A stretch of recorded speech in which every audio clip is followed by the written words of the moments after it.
लेकिन आज वक्त पे दिल टूटा है। आज नीतीश कुमार ने दिल टूटने का और छली छली करने का काम किया है। जो भीड़ है, कल मेरी मंदिर, मेरे मठ, मेरे गुरुद्वारे, मेरे गिरजाघर पर आंच ना आए, उसके लिए ये लड़ाई आज लड़ रहे हैं। मेरा मधेपुरा, मेरा सुपौल, मेरा सहरसा, मेरा अररिया, मेरा कटिहार, लुंगी में घूमते हुए मधेपुरा बाजार में, सहरसा बाजार में, नरपतगंज के नरहुआ बस्ती में आप पहचान ही नहीं पाइएगा कि हिंदू है कि मुसलमान। हम इस तरह रहते हैं। दादाओं दादाओं ने जब दिया अपने आने वाली नस्ल को, तो तीसरा लेने वाला होता कौन है?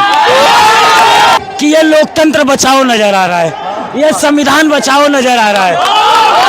अभी आप देख रहे हैं मिल्लत टाइम्स और मैं हूं जोहान। अभी पटना के गांधी मैदान में है और यहाँ पर लाखों की तादाद में मुसलमान आए हुए हैं अपने वक्फ को बचाने के लिए, अपने संविधान को बचाने के लिए।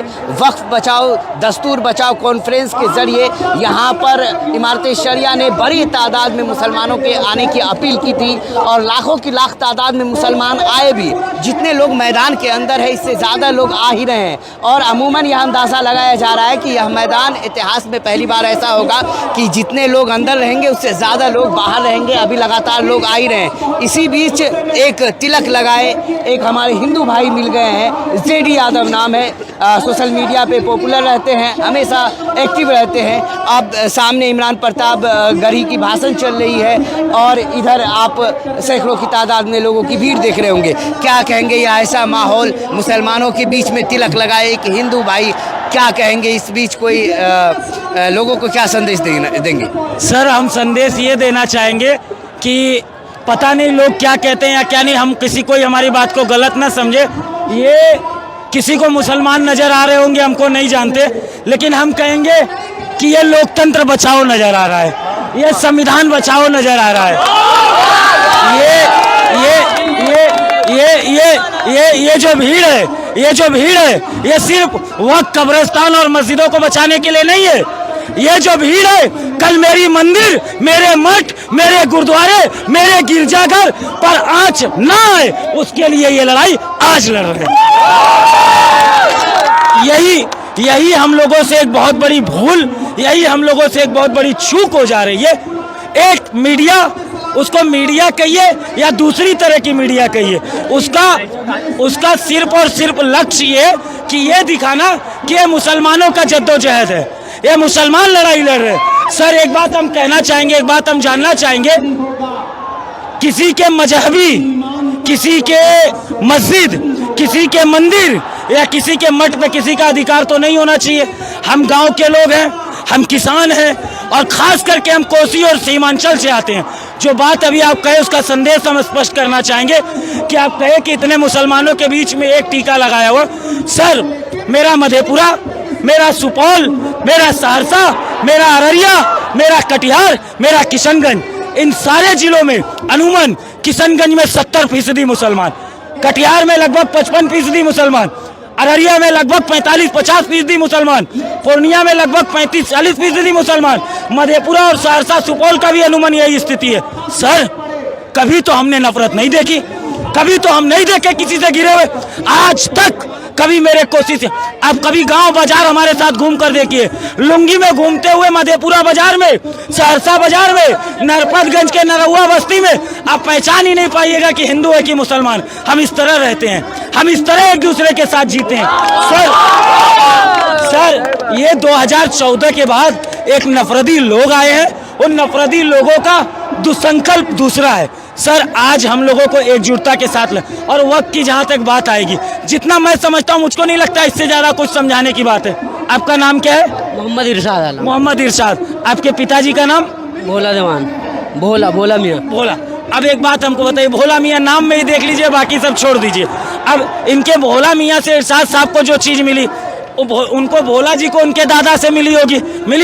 मेरे दादाजी का नाम है स्वर्गीय रामराज यादव, मेरे पिताजी का नाम है चंद्रदेव यादव और मेरा नाम है जितेंद्र यादव। दादा से पिता को मिला, पिता से बेटे को मिला। अरे यही तो वक्त है। बाप दादाओं दादाओं ने जब दिया अपने आने वाली नस्ल को, तो तीसरा लेने वाला होता कौन है? कौन होता है? और रह गई बात वक्त की, सिर्फ वक्त पे मत आइए, 3 तलाक पे आइए, आप NRC CA पर आइए, आप कई अमेंडमेंट बिल पर आइए। सर किसान का आप वापस कर देते हैं क्योंकि वहाँ जाट लड़ रहा था, क्योंकि वहाँ गुजर लड़ रहा था। ऐसा लग रहा है सीडी भाई, इतने सारे लोग आए हैं। मोदी सरकार कहते हैं, कोर्ट में उनके मंत्री कहते हैं या उनके वकील कहते हैं कि कई लाखों मुसलमान से सजेशन लिया गया, उसके बाद यह एक्ट लाया गया। फिर इतने लोग विरोध में क्यों है? सर ये किसी से सलाह नहीं लिए। सर ये किसान की बिल पास करते हैं तो किसानों से नहीं पूछते हैं। सर किसानों की बिल काट किए। सर राकेश टिकैत किसान नेता है, पंजाब के 70 संगठन है जो किसान नेता है। मेरे बिहार में किसान नेता नहीं है। APMC मंडी खत्म कर दी गई है, हमारे यहाँ पैक्स सारी चीजें कर दी गई, हमारे यहाँ किसी को किसी चीजों से लेना देना नहीं है। अब हम ये आपके माध्यम से आप जो बात कह रहे हैं उसको हम बताने की कोशिश करेंगे कि सर ये मुसलमान से किससे पूछे थे? ये शाहनवाज साहब से पूछे थे आपके, और मुख्तार अब्बास नकवी साहब से पूछे। अरे उनसे भी पूछते तो वो इनको सलाह सही देते। आज उनकी पूछ कहाँ है? आपको कहीं पर आपको शाहनवाज जी या आपको कहीं मुख्तार अब्बास नकवी जी आज नजर आ रहे हैं? सर उनको ऐसे गंदे कहते हैं ना कूड़ेदान में फेंक दिया गया, और उसी तरह ये नीतीश कुमार को वो फेंक देंगे। मैं ये लिखकर आज कागज और कलम से दिख रहा हूं। चाचा तो मुसलमानों के हमदर्द बना करते थे। बीजेपी हालांकि मुसलमानों को भाव भी नहीं देती है, जो नेचुरल चीज है राजनीतिक में, ऐसा वह करके भी अपना वोट बैंक बना रही है। तो ये चाचा का जो कहा जाए एक चौकीदारी है मुसलमानों पर, वो खत्म होती नजर आ रही है। मुसलमान अब विरोध कर रहे हैं चाचा का। विधानसभा चुनाव में क्या होगा? चाचा का आप जहां तक बात करिएगा, फिर मैं इनकी तरफ से बोल रहा हूं, फिर मैं अपने लोगों की तरफ से बोल रहा हूं। चाचा एक अच्छे नेता थे। कब? जब चाचा ने 2005 से सरकार ली और चलाने का काम किया। चाचा ने कभी सांप्रदायिक ताकतों से समझौता नहीं किया। जब सांप्रदायिक ताकत उन पर हावी हुई तब उन्होंने गठबंधन तोड़कर उनको आंख से आंख मिलाने का काम किया। इन्होंने हमारे जो मदरसा के शिक्षक हैं उनको कहीं ना कहीं वेतन देने का काम, बहुत अच्छी चीजें हैं, लेकिन आज वक्त पे दिल टूटा है। आज नीतीश कुमार ने दिल टूटने का और छल्ली करने का काम किया है, जो उनको बहुत सारी कोचाधामन की सीट आप किशनगंज में देख लीजिए, लेसी सिंह जी की धमदाह में देख लीजिए। सर ऐसी जदयू की सीट है जहां पर मुसलमानों के वोट के बिना ये नहीं जीत पाते। ये उन्हीं की ताकत पर ऐसे दर्जनों विधायक है जो जीतते हैं। सर इस बार नीतीश कुमार जी आपसे माफी मांगेंगे। इस बार नीतीश कुमार जी आप जिस तरह से एक समाज को चिन्हित कर और उस बोर्ड के वक्फ बोर्ड के साथ जाने का काम किए, आपको इसका जवाब आने वाले समय में परिवर्तन से मिलेगा। और 400 पार के पर काटने के बाद अब एक पर बिहार में भी काटने के लिए हम सब तैयार हैं।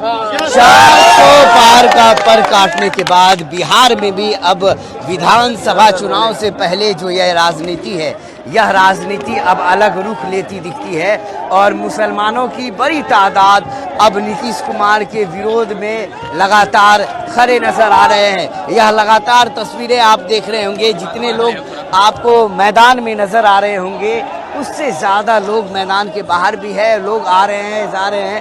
पूरा मैदान कहा जाए तो पूरा मैदान बिल्कुल भरा नजर आएगा और हजारों लाखों की तादाद में लोग अब भी आ ही रहे हैं। यहाँ देखिए, यहाँ पे काउंटर लगा हुआ है। यहाँ पे लोगों को पानी पिलाया जा रहा है और गर्मी भी बढ़ती है, फिर हवा चलता है, फिर थोड़ा सा बादल छा जाता है।